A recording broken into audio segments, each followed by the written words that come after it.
Bien, pues atravesando toda España desde esta mañana a las 8 menos 20 llego por fin a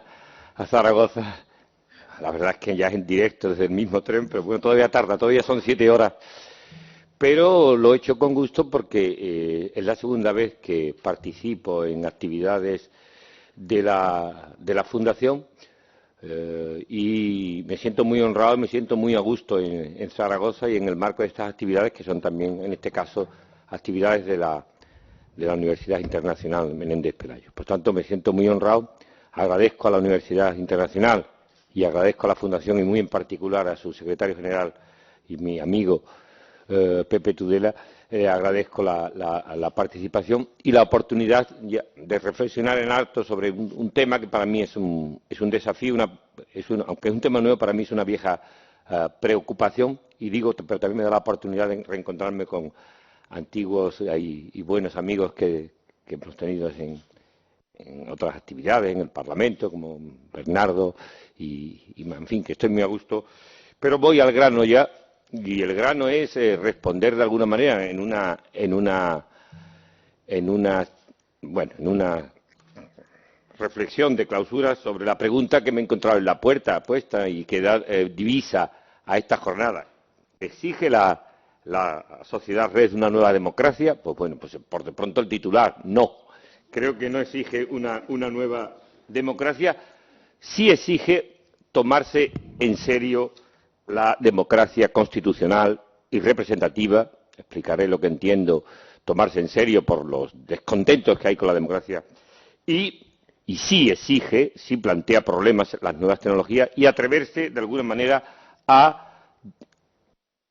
acometer importantes obras de reparación y obras de reforma en esa democracia constitucional y representativa. Viva la democracia, como decía el profesor Cebrián antes, viva la democracia representativa, pero sí necesita reparar y necesita reformas continuas, tantas reformas como, y así empiezo, así voy a terminar, como decía aquel gran sociólogo del periodo de entreguerra, aquel neopositivista y al tiempo analítico y marxista del periodo de entreguerra, que era Otto Neurath, que hablaba aquella metáfora de que el barco de la ciencia, decía él, se refería a la ciencia, es como una barca en alta mar, metida en medio de las tormentas, y que hay que ir reparando permanentemente, achicando las vías de agua, y es la vieja embarcación, los marineros permanentemente, pero al cabo de ir reparando, achicando agua, poniendo parches, pues a lo mejor el resultado final es otra barca completamente distinta, pero es sobre la vieja barca. Pues bien, yo creo que sí, que las nuevas tecnologías, esto que llamáis las TICs, o bueno, las nuevas tecnologías,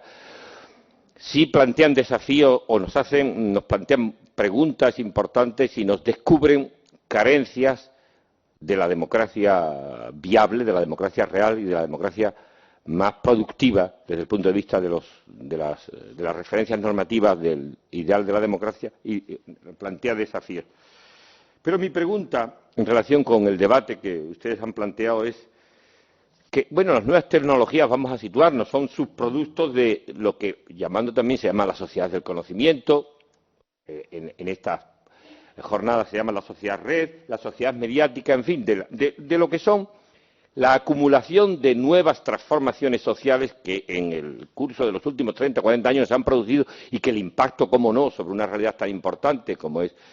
la política es indudable. Mi pregunta es si, gracias a estos nuevos recursos, a estas nuevas tecnologías, pues, y a estas nuevas condiciones que para el ejercicio de la política plantean las nuevas tecnologías, es decir, aumentará con ella, incorporándola a ellas, o pensando que ellas obligan a una nueva democracia, aumentará la democracia su capacidad de agencia, que es a lo que me voy a referir, y es un concepto que luego trataré de desarrollar. Su capacidad de agencia, es decir, si gracias a las nuevas tecnologías la democracia sabrá más y sabrá controlar mejor, en el sentido de control, como voy a explicar en la analogía de control tecnológico, sabrá controlar mejor a la realidad. O simplemente el impacto de las nuevas tecnologías sobre nuestra democracia representativa y constitucional no está suponiendo o puede suponer una metamorfosis de sus distintivos fundamentales, de tal suerte que terminemos no reconociéndola de alguna manera, o simplemente, planteo como pregunta, la narrativa que habrá sido extensa en esta jornada sobre las oportunidades que los nuevos recursos tecnológicos plantean a la democracia, ¿no sería una suerte de efecto placebo? Una ilusión nueva de esa permanente e irresistible querencia que tiene tradicionalmente la teoría de la democracia desde sus comienzos a plantearse ilusiones más que solución factible a sus problemas. Pero en cualquier caso, no, lo dejo como duda, pues son un poco así para llamar la atención, pero en cualquier caso son asuntos que me han planteado. Y el problema que hay de fondo es un problema muy importante en la tradición política, en la tradición política ilustrada y en la democracia, en la relación, no nos engañemos, entre democracia y conocimiento, entre democracia y aplicación del conocimiento científico-técnico. Entonces, la pregunta es si las nuevas tecnologías nos resolverán nuestras aflicciones permanentes con la democracia. Yo creo que vuelve a esconder otra vez la vieja ilusión de la política democrática. El conocimiento científico-técnico nos resolverá los problemas prácticos, los problemas morales, los problemas éticos o los problemas de contradicción que tiene la democracia o que tiene la propia política ilustrada. Pues es decir, pero yo creo que a mí me parece que, por lo menos lo que yo he visto escrito sobre estas cosas y en las observaciones y reflexiones que he visto sobre este asunto, me parece que volvemos de alguna manera a tener un problema de siempre, que es el problema de que no planteamos adecuadamente los problemas y que de una mala formulación de los problemas se producen pobres y confusas soluciones y una mala definición y una mala formulación de los problemas parte a veces de unas malas definiciones de los asuntos. No es idea mía, estoy citando al viejo Sartori sobre este problema, pero la pregunta es qué podemos esperar y qué debemos esperar de la democracia. Y si esos nuevos recursos que a muchos se plantean como grandes oportunidades para la democracia, que el cambio científico técnico nos habilita, realmente son oportunidades para satisfacer esas expectativas. Pero ¿qué debemos esperar de la democracia? Pero, sobre todo, y entonces nos obliga otra vez a comenzar planteando qué teoría de la democracia, qué concepción de la democracia tenemos, de tal manera que nos permita definir cuáles son sus verdaderos problemas y cuáles son las expectativas que no está cumpliendo. Una vez más, volvemos a la teoría de la democracia. Y en este caso voy a recordar una reflexión de un gran teórico de la democracia que ya hizo hace unos años, que es John Donne, que decía que la teoría de la democracia desde 1945, es decir, desde la segunda posguerra mundial, ha tenido dos versiones muy extremas y, por tanto, posiblemente las más exitosas, quizás por ser muy extremas, que es dos versiones de la teoría de la democracia. Una deprimentemente cínico-realista, es la teoría empírica o la teoría económica de la democracia, que a fin de cuentas convierte en teoría aquello que es decir, una aplicación defectuosa de la democracia, la eleva a categoría de teoría normativa, la democracia, es decir, lo que es lo que debe ser y punto, y es lo que él llama una deprimente y cínico-realista teoría de la democracia, o otra que es una teoría de la democracia tiene una versión pretenciosa o ilusa. A mi juicio, en parte, la excesivamente optimista visión de la relación entre TICs o nuevas tecnologías de la comunicación, nuevas tecnologías y democracia, tiene mucho que ver con esta segunda deriva que yo llamo optimista, en la que a mi juicio ha predominado, por eso tengo que volver otra vez a la teoría de la democracia, ha predominado una concepción de la democracia que se ha inspirado en una retrospectiva mitificada sobre sus orígenes. En fin, ha iluminado el candil de la democracia moderna con la luz del candil de la democracia de los antiguos, que decía aquel. Y posiblemente de esa visión mitificada de sus orígenes ha alentado expectativas exageradas sobre la democracia. Yo creo que eso, al fin de cuentas, obedece a lo que llamaríamos una visión impolítica de la democracia. Y casi siempre de esas visiones impolíticas de la democracia viene que se espere de la democracia aquello que la democracia política no puede ofrecer. Y resumo, como él dijo en una afirmación de manifiesto con la que estoy de acuerdo, pero la democracia no es un ideal moral más, sino ante todo es una institución destinada a producir justicia política. Vuelvo a repetir, la institución más productiva que mejores rendimiento ha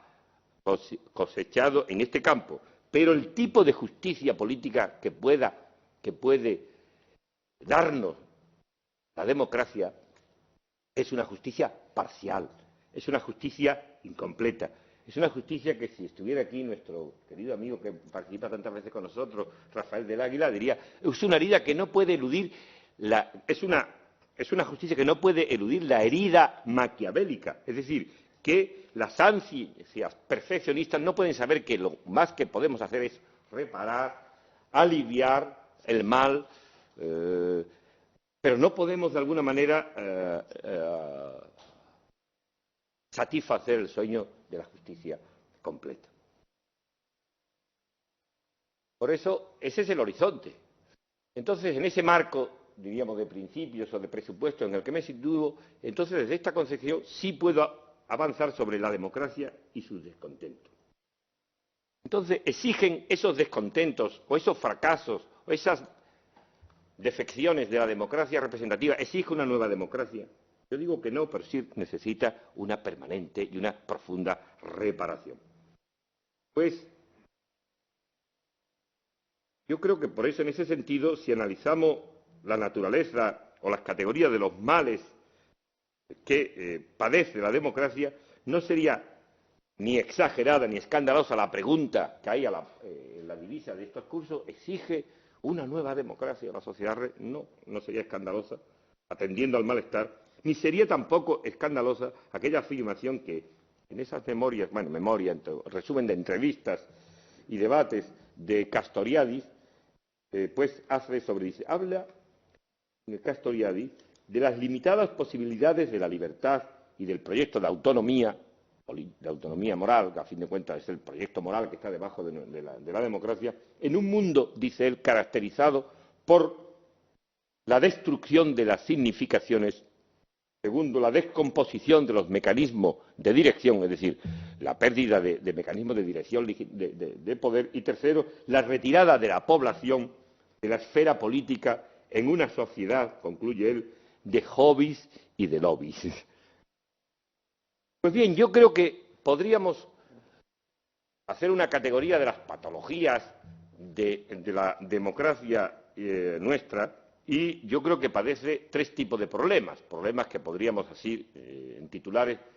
catalogar como problemas de inobservancia, problemas de incompetencia, que son de los que me voy a referir, y problemas de impotencia, en estos últimos, básicamente consecuencia de lo que entiendo la ocupación mediática de la democracia. Y yo creo que el síntoma más llamativo de este malestar, que he dividido desde el punto de vista metodológico en estas tres clases,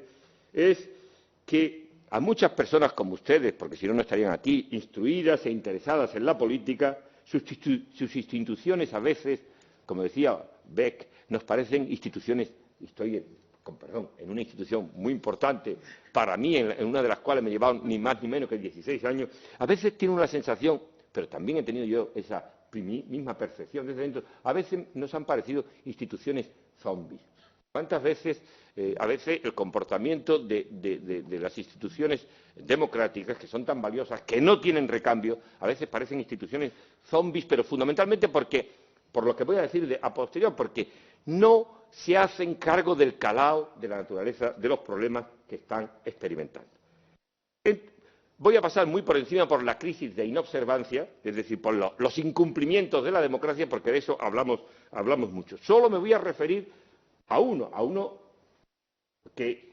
se circunscribe a los incumplimientos del modelo que he defendido con tanta pasión como el profesor Servián antes, es decir, a la democracia representativa, y es la crisis de inobservancia es cuando la democracia representativa se convierte, como decía el Guillermo O'Donnell, por cierto, ahora también es un sabio de los que ha venido el fin de semana pasada. Guillermo O'Donnell, un gran politólogo argentino que trabaja en la Universidad de Washington. Bueno, pues como él dijo hace muchos años, la principal crisis de inobservancia es que la democracia representativa se ha convertido en democracia delegativa. Yo creo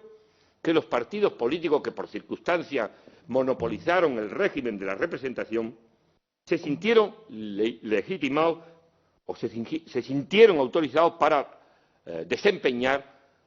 una delegación generosa,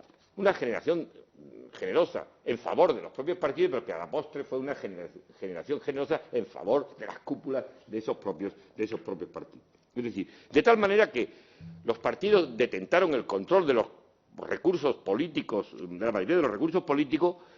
y los ciudadanos se convirtieron más bien en consumidores de políticas más que en actores de política. Y el trade-off del desempeño de la democracia representativa en lo que llamaríamos la época del bienestar era: yo les doy a ustedes seguridad, bienestar, a cambio de una delegación generosa de control de los recursos políticos. Los recursos políticos están en manos de nuestros representantes, que nos tenemos muy claro, porque son representantes que de alguna manera tienen una legitimación de origen, porque son representantes de clases, son unos representantes de grupos, etcétera, etcétera. Es decir, se produjo una delegación generosa que tuvo como consecuencia la desresponsabilización del ciudadano y la desinformación del ciudadano, y a la postre la desvitalización de las condiciones de la competición política en buena manera. El problema es que esa deriva delegativa de la democracia representativa, los ciudadanos disponen de recursos políticos, pero en realidad sus capacidades de ejercer, la capacidad de condicionar la oferta, la capacidad de control político y de participación política a través de la democracia representativa, y digo con el anterior ponente, no hay un mecanismo, no hay un diseño institucional mejor diseñado, más productivo desde el punto de vista normativo y desde el punto formal para producir la participación que la democracia representativa, pero no hay peor cosa que tener un gran diseño y ver que en esa inobservancia, en esa deriva de exceso de delegación, de alguna manera, pues degrada lo que llamaríamos el funcionamiento y la eficacia y la eficiencia de ese gran instrumento que es la democracia representativa. Y eso no se ha arreglado con la nueva situación, es decir, los desafíos que las nuevas situaciones de la democracia le ha planteado no ha reducido la deriva, sino que realmente la demasía delegativa se ha acentuado una suerte de centralismo democrático, de cesarismo democrático, de todo se confía, como diré más adelante al libro, y de democracia plebiscitaria, a lo que creo que algunos de los discursos de los grandes beneficios de Internet o de las TIC, pues básicamente no ayudan a renunciar a esa democracia plebiscitaria, sino que la refuerzan aún más. Pero, bueno, ahí no me voy a referir más, creo que todo el mundo sabe, hemos hablado muchas veces, y yo mismo me he dedicado muchas veces a la patología de esa deriva, esa metamorfosis de la democracia representativa en democracia delegativa, y ahí paro. Esa es, para mí, la crisis de inobservancia más importante. Pero hay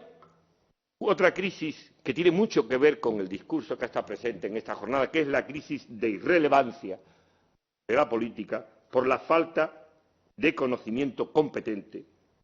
lo que debilita y mucho su dimensión de agencia. Yo creo, pero no yo, sino muchos practicantes y observadores, entienden que una de las amenazas que acechan a la política del siglo XXI es la irrelevancia. Es decir, y esa irrelevancia, como siempre, tiene mucho que ver con el desajuste que existe entre las siempre complejas y difíciles relaciones, pero inevitables relaciones, de la política con el conocimiento. Digo que son difíciles y complicadas relaciones entre democracia y conocimiento. Pero ¿cuál es mi presupuesto histórico? Desde el arranque de la Ilustración política, la relación entre justicia, y reconozco que la democracia es la forma más viable que tenemos de justicia política y más universalizable hoy en día, que entre justicia y conocimiento, la relación, como digo, entre justicia y conocimiento es necesaria. Hoy más que nunca, como ustedes saben, el conocimiento, la innovación y la información constituyen recursos estratégicos de primer orden. Y que, por tanto, quien lidera su desarrollo, quien controla su desarrollo, incrementa exponencialmente su capacidad de control y de transformación del entorno. Ahora bien, no cabe concebir mayor distopía, como diría Huxley, que una sociedad o unas sociedades superracionales en la que no cuenta la justicia. Pero por el contrario, tampoco cabe la justicia sin contar con el conocimiento y las capacidades técnicas, es decir, los medios habilitados que hay. Por tanto, la tensión entre justicia y conocimiento es irresoluble. Pero tampoco busquemos soluciones falsas y ilusas a la tensión entre justicia y conocimiento. Pero digo más, entre todos los sistemas políticos, el que más crucialmente depende de la inteligencia es la democracia. Porque el conocimiento y la innovación fuerzan a un elemento básico de la justicia democrática, que es la transparencia. Sitúan la capacidad de decisión sobre un supuesto de conocimiento y de verdad. Favorecen el escrutinio y evitan, bien empleados, evitarían la manipulación, uno de los principales males de la política de nuestro tiempo. Pero voy básicamente a lo que quería ser el objeto central de mi reflexión, porque es quizás lo que más, a mí, por lo menos lo que yo me he dedicado, me parecía más nuevo a mi juicio, que es los problemas que tiene la política actualmente para desplegar su función o su dimensión como agencia. ¿Qué entiendo por agencia? Que es su capacidad de control y su capacidad de logro. Aquí no hago más que hacer una analogía del desarrollo de la filosofía de la técnica y que un colega nuestro, cuando no se dedicaba tanto a ordenar la universidad, sino se dedicaba a trabajar esto, como es Miguel Ángel Quintanilla, pero un colaborador muy avezado suyo, que es Fernando Broncano, tiene un libro que publicó el año pasado que se llama Entre ingenieros y ciudadanos, filosofía de la técnica para días de democracia, ha desarrollado de una manera extraordinaria lo fértil que es la analogía del concepto de control y del concepto de logro aplicado por la filosofía de la técnica, a mi juicio, a la teoría de la democracia. Es decir, la función de agencia de la política evoca el despliegue de su capacitación para funcionar. Es decir, la política tiene, y la democracia tiene o pretende una relación robusta entre un propósito razonado, entre la decisión de llevarlo a la práctica y la transformación que resulta de la realidad. Es decir, la democracia, como todo proyecto político, busca una relación entre el diseño o entre el programa, entre la acción para implementar o desarrollar ese diseño y el resultado que hay. Y además, ese resultado tiene que ser valioso porque también es fruto del despliegue de las capacidades o de las habilitaciones previstas para conseguir ese fin y solo ese fin. Y esa es la idea de logro, que se consigue aquello que se quiere, pero por los procedimientos, por los recursos y por el marco de habilitaciones que están diseñadas para que eso se logre. No de cualquier manera. Eso me parece verdaderamente importante. Por tanto, cuando se habla de control y de logro, fundamentalmente es control porque lo que es el cuidado de lo que importa. Es la evaluación de los grados de fidelidad al diseño y al propósito. Y, lógicamente, para que eso sea así, muchas veces hay que promover la rectificación, otras el cambio, otra la innovación. Pero en la idea de que la democracia y la política, como muchos sistemas sociales, son sistemas cibernéticos, adaptativos, transforman el entorno autotransformándose. Pero lo esencial de los sistemas adaptativos no es lo que cambia, sino que lo que cambia o conserva es para preservar las propiedades esenciales. Es decir, lo importante es que el control, que el desarrollo de determinadas habilidades sea para el desarrollo de sus propiedades distintivas, las que realmente le distinguen como un valor, propiedades que, obviamente, en la medida en que se desarrollan de una manera valiosa, son justamente valor. Dicho eso, ojo, no estoy diciendo, alguien diga, está escandalizado, lo convirtió su amigo de una vez para todas. No, no estoy diciendo que la política sea una razón tecnológica. La política no es una razón tecnológica, pero la política, pero la democracia política tiene que, fundamentalmente, tener resultados, y tener resultados por los procedimientos y por los caminos realmente habilitados para ello, no de cualquier manera. Pero ya sé que la política no es una razón tecnológica. Ya sé que la capacidad de agencia de la política no es la capacidad de cualquier medio tecnológico, porque la política, la democracia es razón práctica. Y en la razón práctica, como sabemos, o como para desasosiego de los economistas, el ceteris paribus no funciona. El ceteris paribus no funciona. No siempre los demás supuestos están dados. ¿Por qué? Porque en la política está la fortuna. Porque en la política, dirían los griegos, está la ibris, o los wishful thinking, que se dice ahora, o en definitiva, las pasiones. Es decir, porque en la política hay elementos incontrolables. Y porque, en realidad, como diría Kant, está el fuste torcido. Queremos una cosa y a veces nos sale por imprevisto, o por la mala fe, o por la debilidad de la voluntad. Y eso es así, y eso es verdad. Y a veces, cuando la democracia que tenemos se enfrenta a los desafíos de la sociedad de nuestro tiempo,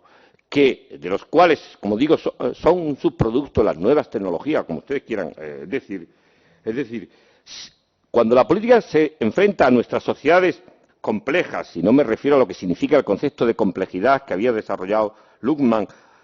una sociedad autonomizada, que plantea variedades de soluciones, que cada solución plantea un conjunto de incertidumbre, esas sociedades modernas que desarrolla esa idea de modernidad reflexiva, es decir, que sus éxitos se convierten, a fin de cuentas, tiene un efecto de reflexión, de efecto boomerang, de que sus éxitos devienen a la postre fracaso en determinados aspectos, es decir, que sus resultados tienen una dimensión autodestructiva, la propia industrialización tiene consecuencias autodestructivas. Pues cuando la política se enfrenta a estos problemas de las sociedades complejas, a la modernidad reflexiva, a la incertidumbre, lo que descubrimos, y ese es el gran problema, ese es el reto que las nuevas tecnologías plantean, lo que descubrimos es la descompensación que existe entre las capacidades actuales de la política y un entorno, el entorno que plantean o que nos proyectan las nuevas realidades, un entorno que ha cambiado mucho y cuyos rasgos básicos, a mi juicio, la política desconoce o no sabe manejar, y por tanto es ahí donde su dimensión de agencia fracasa. Y entonces es donde descubrimos esas patologías que están vinculadas a esa crisis de irrelevancia que es la insolvencia, la imprevisión, etcétera, etcétera. Es decir, por ejemplo, me voy a referir a casos tan importantes, asuntos de las denominadas políticas de la naturaleza, política de la vida, o incluso algo más vidrioso, la política de la justicia global, no tienen en la agenda política la centralidad, ojo, no la centralidad retórica, la centralidad real, ni retórica ni oportunista, sino la centralidad práctica que corresponde a su condición de desafíos cruciales del siglo en el que estamos. Yo creo que no se acometen, por otra parte, en la esfera política programas seriamente de evaluación de rendimiento, que es fundamental en estos días, de rectificación, programas de previsión. Yo creo que sinceramente no. Es decir, no se conecta algo fundamental en estos tiempos, que es las exigencias del corto plazo, porque una política parlamentaria tú tienes que presentar cada 4 años y tienes que responder, tiene la servidumbre de que la democracia es un gobierno pro tempore, tiene servidumbre a las que no eres un idiota, te suponen construcciones a las que te tienes que someter, pero todo no puede ser, de alguna manera, olvidar que las soluciones tienen que tener un horizonte duradero, razonable y eficaz, y requieren pensar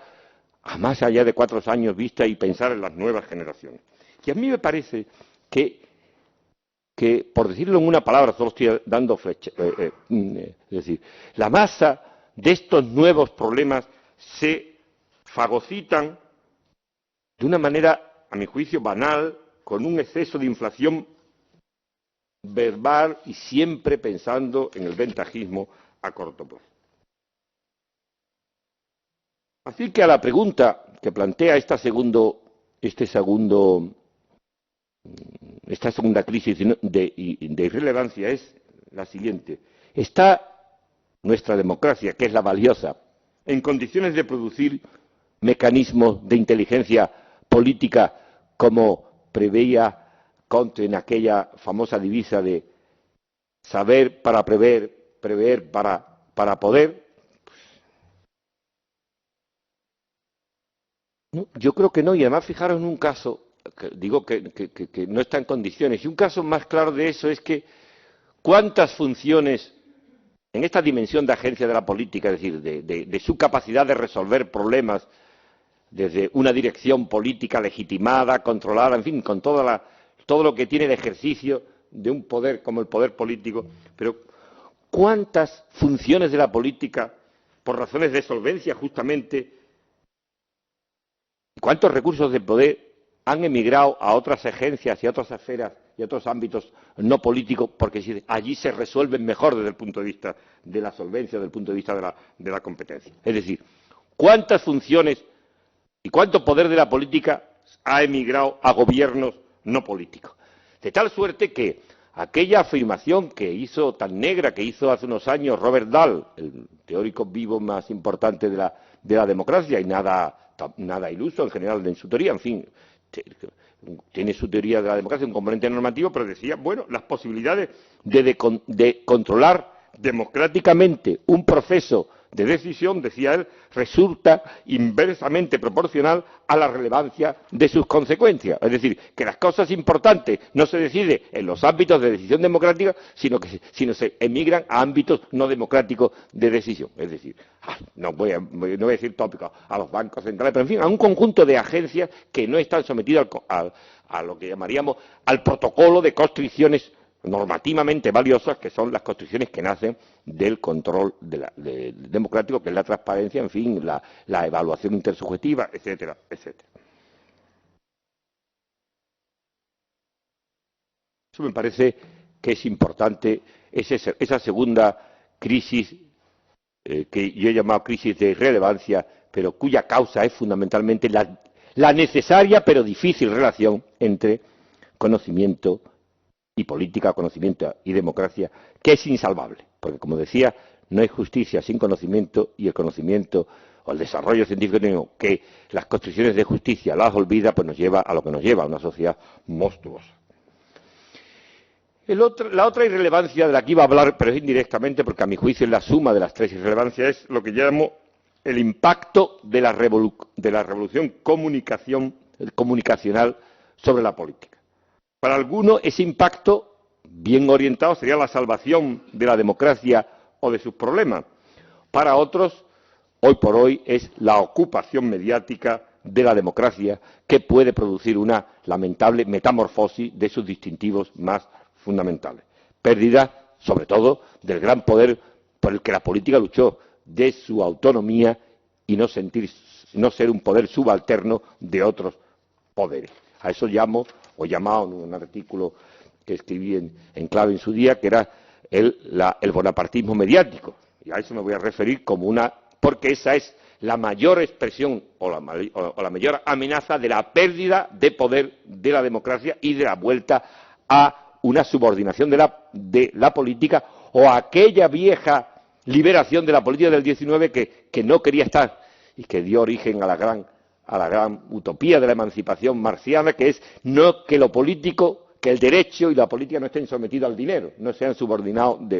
Bueno, pues de alguna manera la ocupación mediática de la política nos lleva a veces a la sensación de que una vez esa colusión entre dinero y política se produce precisamente como consecuencia de esa colusión, de esa ocupación. Pero lo cierto es que, es decir, no estoy negando una evidencia, los medios de comunicación han venido jugando y cada vez juegan más papel en los procesos políticos. Pero tampoco es mentira de que cada vez más los conglomerados, los más media, como ustedes decían, los medios en general y todos los sistemas de información, se subrogan cada vez más poder y funciones que antes estaban inscritas en lo que llamaríamos la política formal. De alguna manera se está produciendo una ocupación mediática del espacio público. Pero ojo, el espacio público no son, o esa ocupación mediática, o los medios, si ustedes quieren, no son más que terminales mediáticas de holding financieros, empresariales, globalizados, o sea, de conglomerados de poder que están, básicamente, que son los que sostienen a esas terminales mediáticas. No olvidemos esa dimensión. Luego, la ocupación mediática del espacio público no es la ocupación mediática de unos aguerridos periodistas o de unos aguerridos internautas que ocupan la política, sino básicamente no olvidemos lo que llamaríamos la morfología del poder que hay detrás de esta situación. Pero bueno, dicho eso, que no se puede nunca olvidar, lo cierto es que yo creo que ningún otro fenómeno, como el fenómeno que llamo de ocupación mediática, está de alguna manera o puede erosionar el desempeño de la democracia representativa. Su influencia es decisiva. Han impuesto su lógica, su código, su estilo de comunicación, a la comunicación política. Si las campañas, no voy a repetir lo que sabemos, las campañas son campañas mediáticas.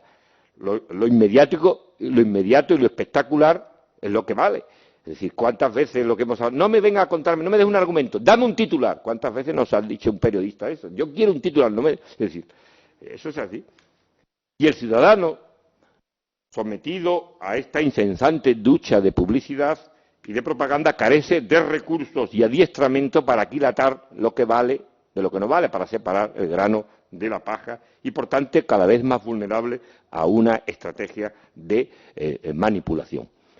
Yo creo que a veces incluso los circuitos tasados de la representación política ceden el protagonismo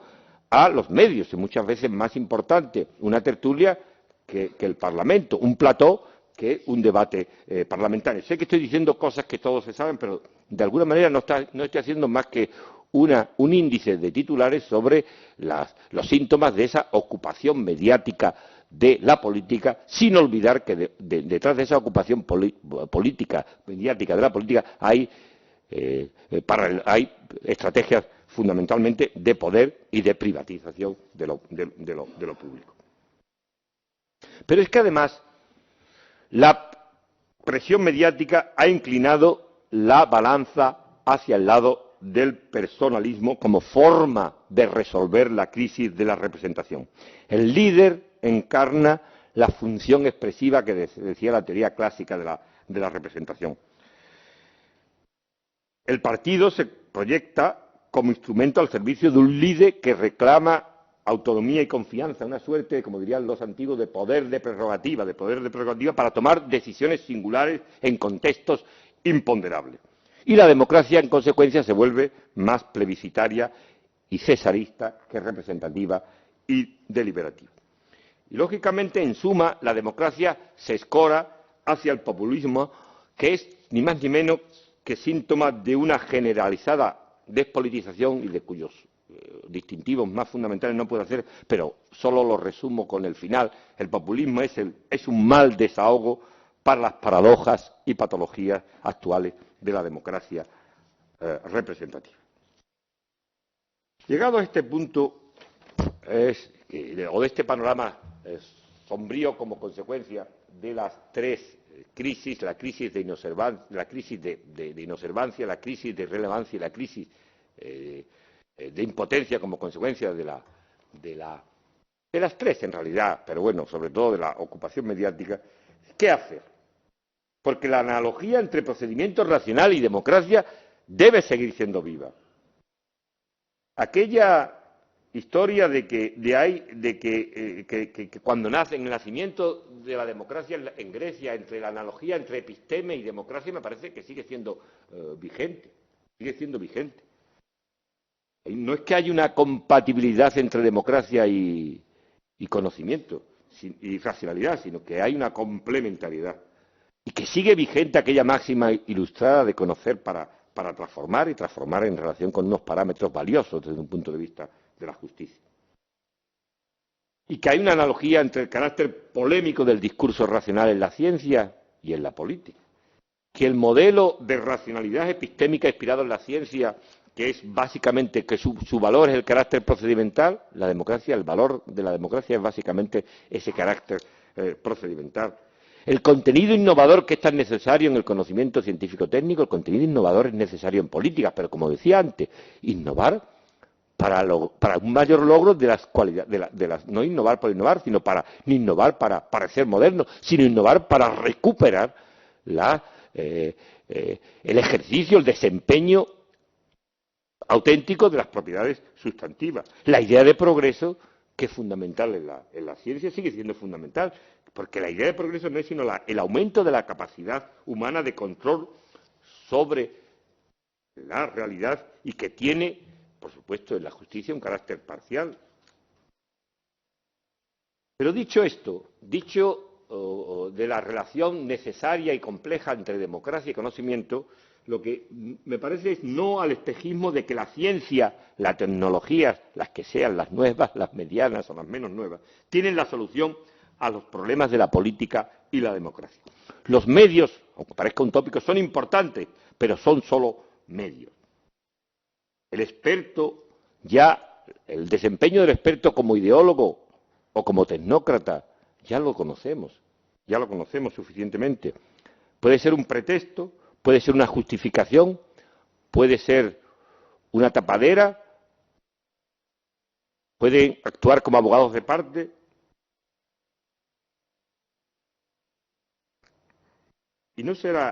Y entonces, ¿creen ustedes que las nuevas tecnologías comunicacionales serían la solución a todos estos problemas? ¿Creen ustedes que una democracia desajustada en los términos en los que lo he planteado, que tiene un déficit epistémico y una sobredeterminación, que diría el pobre Althusser, una sobredeterminación mediática, se resuelve con el incremento de los usuarios de Internet? Y de alguna manera, ¿creen ustedes que la solución a la crisis de la democracia representativa se encuentra en el desarrollo de la democracia electrónica o cibernética, que además, mira por dónde, volvería factible el ideal de la democracia directa? Voy a leer una sola conclusión, ¿no? Sin que yo venga aquí, ni mucho menos, y menos después de esta jornada, a negar la gran utilidad de las nuevas tecnologías de la información, pensar que representan la solución del problema de la participación resulta un espejismo. En el mejor de los casos, sus rendimientos son inciertos. Lo mismo abren oportunidades para mejorar las posibilidades de información y participación que contribuyen a distorsionar aún más los procesos democráticos, convirtiendo el espacio de la comunicación política en una torre de Babel y en un recurso excelente para la manipulación, la propaganda y la fanatización de las posiciones, como ha argumentado el republicanista nada sospechoso Carl Saftstein. Las expectativas alentadas en torno a los beneficios de la democracia cibernética alentan una doble suposición. Primero, ya lo hemos comentado, pensar que la solución a los problemas políticos pueden venir simplemente de la mano del desarrollo científico-técnico vía, en este caso, revolución comunicacional. Segundo, que dicho potencial emancipador de este recurso reactiva de modo creíble la aspiración a una democracia directa.